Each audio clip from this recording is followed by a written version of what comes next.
Je pense que c'est le besoin là, les consommateurs en demandent, donc le consommateur est toujours celui qui est, je pense, le roi de son frigidaire, et s'il veut du bio, oui, pourquoi pas.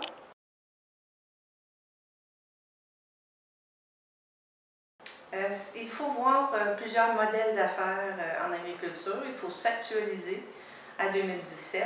Et donc, on est ouvert à plein de modèles d'affaires que la vie va nous proposer en agriculture. Il faut s'actualiser à 2017.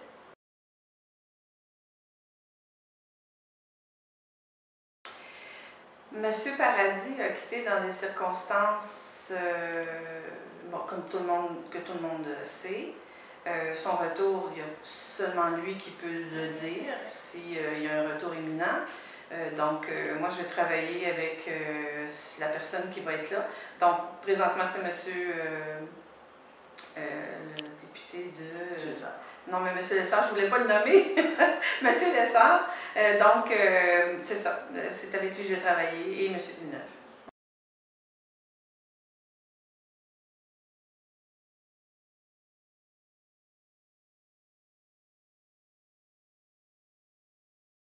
J'aurais une grande réponse à cette question. Puis je ne veux pas froisser personne, mais lorsque l'UPA travaille, le gouvernement ne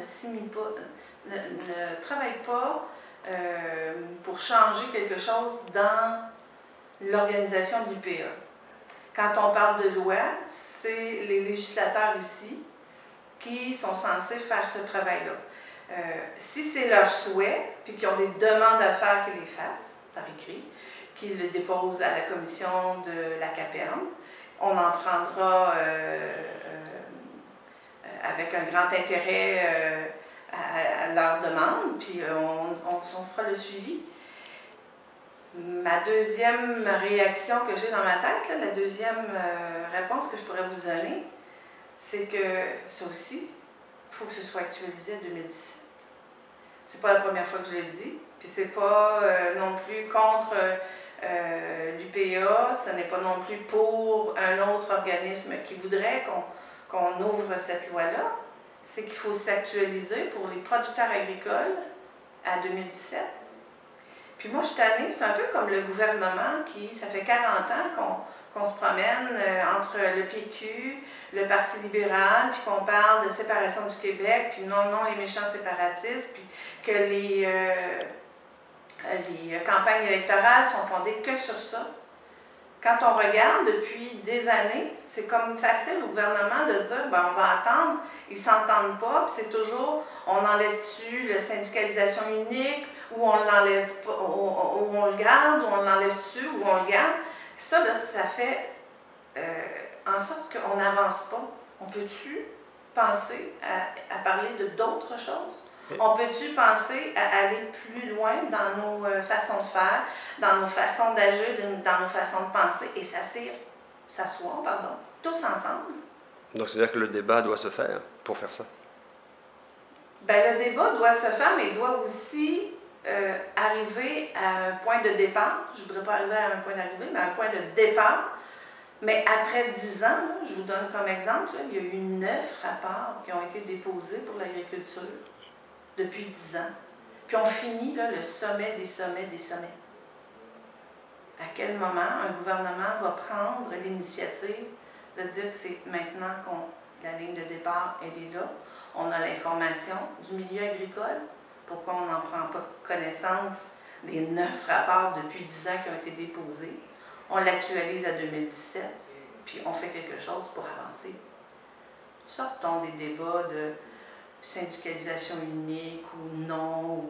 On peut tous s'asseoir ensemble. De toute façon, quand il y a une commission, on entend tous, tous les législateurs, on entend tous ces gens-là qui viennent nous voir.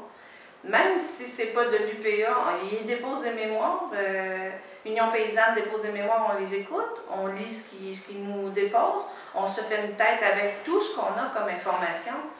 Alors là, on peut sortir de ce débat-là depuis des années, puis que le milieu agricole, que moi je travaille, j'ai toujours dit, je suis porte-parole de tous les producteurs agricoles, je ne suis pas porte-parole de l'UPA, ni de Union paysanne.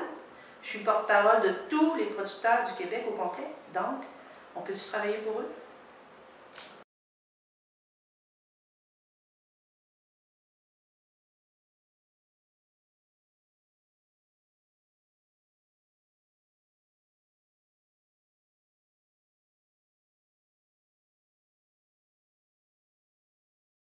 J'espère qu'ils nous disent. J'espère qu'il n'y aura pas un once qui va être laissé sur la table en négociation. J'espère. J'espère qu'ils vont tenir leur culotte. J'espère qu'ils vont dire c'est assez.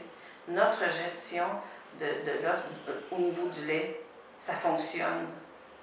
Donc, les États-Unis ont beaucoup plus à perdre dans ce domaine-là que nous, on peut le perdre. C'est à nous de décider comment on veut travailler.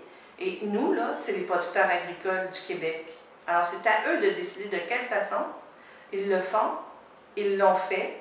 Ils se sont mis ensemble. Ils ont fait une mise en marché ensemble. Ils ont fait une force commune.